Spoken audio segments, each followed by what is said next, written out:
Mesdames et messieurs, bonsoir. Je reviens vers vous encore ce soir. C'est pour parler, nous sommes le 20 avril 2025 et je viens encore parler aujourd'hui du feu que M. Oligui Nguema met au Gabon. Monsieur Oligui, vous n'êtes plus en transition. L'élection présidentielle est terminée. Prenez maintenant un manteau et une attitude de président du Gabon. Quand nous voyons un déchaînement, un déferlement de Libanais via les réseaux sociaux pour insulter des dignitaires, des intellectuels du Gabon, Monsieur Oligui, ça ne va pas. Maître Boubembe a des facultés intellectuelles plus élevées que les vôtres et plus élevées que celles de Nazim, le Libanais, le Phénicien, qui devrait faire ses valises et repartir chez lui.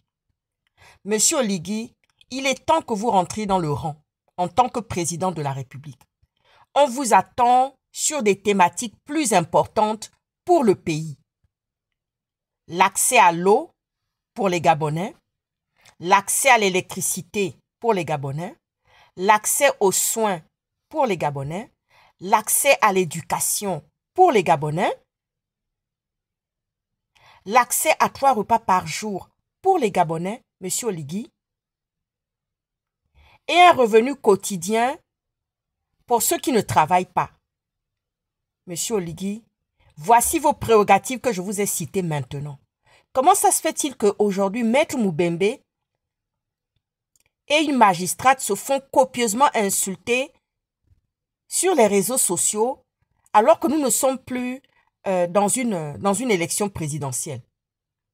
Et que cette élection présidentielle s'est terminée par un soi-disant 90% que vous auriez obtenu, Monsieur Oligui.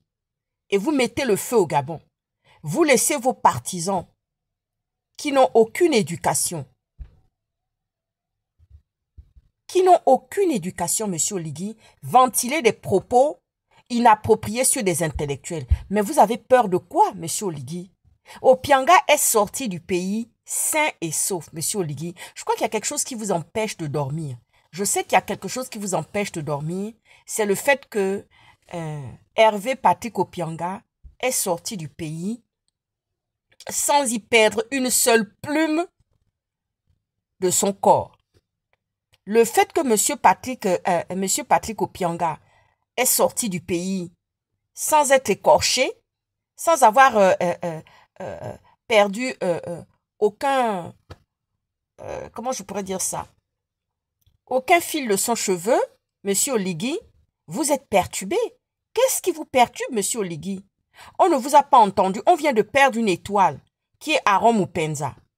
On vient de perdre une étoile dans le pays. On vient de perdre une étoile majeure qui est Aaron Moupenza. Nous venons de perdre cet enfant.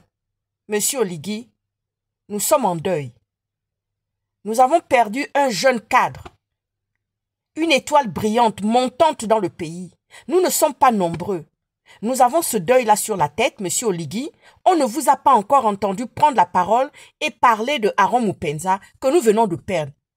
La seule chose que vous avez trouvé à faire, c'est d'envoyer un Nazim, un Phénicien, parce que c'est de leur nom, c'est comme ça qu'on les appelait dans l'ancien temps. Vous laissez un Nazim libanais et Phénicien venir déverser son fiel et sa haine sur les réseaux sociaux, sur des cadres, des gens qui ont des diplômes, qui ont plus de diplômes que Nazim et qui ont plus de diplômes que vous, Monsieur Oligui, se faire insulter. Mais nous n'allons pas permettre ça longtemps. Les Gabonais ont voté. Que les Gabonais voient aujourd'hui le genre de président que vous êtes. Monsieur Oligui, on ne vous a pas entendu vous exprimer, on ne vous a pas du tout entendu vous exprimer sur la mort tragique de Aaron Moupenza. Qu'attendez-vous pour vouloir venir vous exprimer? Qu'attendez-vous pour sortir et vous exprimer et amener la chaleur à la maman d'Aaron Moupenza et toute sa famille et ses frères et sœurs? Qu'est-ce que vous attendez, Monsieur Oligui?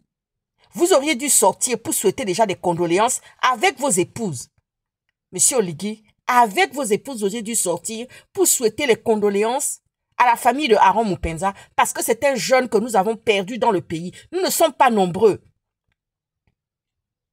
Et quand il y a des réussites comme ça, non seulement nous sommes fiers, parce que nous avons toujours été fiers de Aaron Mupenza, et vous n'avez même pas pris le culot, monsieur Oligui, de sortir et de venir souhaiter les condoléances à la famille qui vient de perdre un être cher, monsieur Oligui. Mais vous passez votre temps à mettre le feu avec vos partisans dans le pays. Vous pensez que c'est ce que les Gabonais attendent? Mais les Gabonais attendent de l'eau au robinet. Quel est le projet sociétal que vous avez déjà lancé? Parce qu'on a entendu pendant la transition 1950 km de voies bitumées. 1950 kilomètres de voies bitumées. C'est tout ce que vous nous avez apporté, monsieur Oligui. Pour l'heure, les Gabonais attendent de l'eau au robinet pour qu'ils ne boivent plus de l'eau de pluie polluée. Parce que l'eau de pluie que recueillent les familles gabonaises, notamment en Zan et en fromager. Monsieur Oligui, est-ce que vous avez fait un tour en Zan et en fromager où les femmes mettent les bassines devant les portes pour recueillir de l'eau de pluie qui est polluée et on ne sait pas dans quelles circonstances, dans quelles conditions ces femmes-là utilisent cette eau-là. Même si on la fait bouillir, elle est polluée quand elle arrive. Et oui, elle est polluée parce qu'il y a une pollution. Elle traverse les nuages, elle traverse une pollution avant d'atterrir dans les bassines. Monsieur Oligui, pendant ce temps, vous avez de l'eau au robinet. Et oui, pendant ce temps, vous avez de l'eau au robinet. Mais les Gabonais n'ont pas l'eau au robinet. Les Gabonais n'ont pas l'électricité. Allez-y voir en Zan et en fromager comment les femmes se disputent, comment elles ont des problèmes avec le voisinage, comment des problèmes de voisinage naissent et se créent à cause des bassines d'eau pour recueillir de l'eau de pluie, monsieur Oligui. Au lieu de fanfaronner devant le monde entier en disant que oui, les militaires français peuvent revenir au Gabon, monsieur Oligui, c'est pas ce qu'on attend. Au lieu de fanfaronner avec les Libanais, au lieu de convoler, vous et vos épouses avec les Libanais et les étrangers, commencez à apporter de l'eau au robinet. Vous auriez dû travailler là-dessus. Vous auriez dû amener des ingénieurs hydrauliques pour commencer à faire du forage pour de l'eau au robinet, monsieur Oligui. Les routes, c'était pas le plus important, monsieur Oligui. Ça allait venir après. Mais pourquoi vous n'avez pas fait le plus difficile? Qui est le forage des pompages d'eau. Vous auriez dû envoyer des ingénieurs hydrauliques, justement, monsieur Oligui. Parce que je sais qu'il n'y a pas une masse d'ingénieurs hydrauliques au Gabon. Vous auriez pu recueillir, vous auriez pu faire des recrutements à l'étranger pour amener des ingénieurs hydrauliques afin que les Gabonais aient l'eau au robinet, monsieur Oligui. Quel est votre projet sociétal?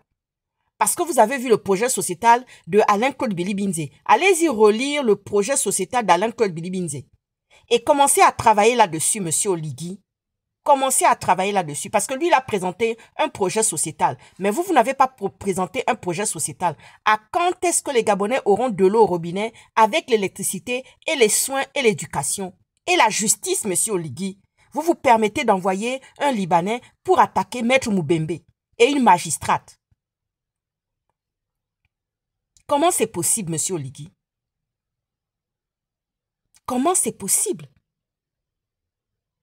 Pourquoi ce chaos dans le pays? Vous avez été élu soi-disant à 90%, mais commencez à travailler, monsieur Oligui. Qu'est-ce qui vous empêche de travailler? HPO ne vous embête pas. HPO est à l'étranger. Ce qui vous embête, monsieur Oligui, c'est que HPO soit sorti du pays.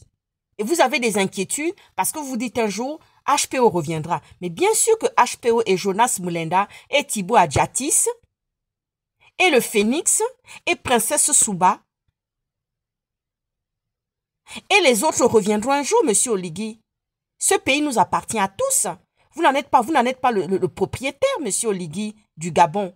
Et les Gabonais qui ont voté, monsieur Oligui, vous êtes face à votre conscience aujourd'hui. Vous êtes face à vos responsabilités aujourd'hui. Sur ce, monsieur Oligui, je vous souhaite une bonne soirée. À ciao, ciao.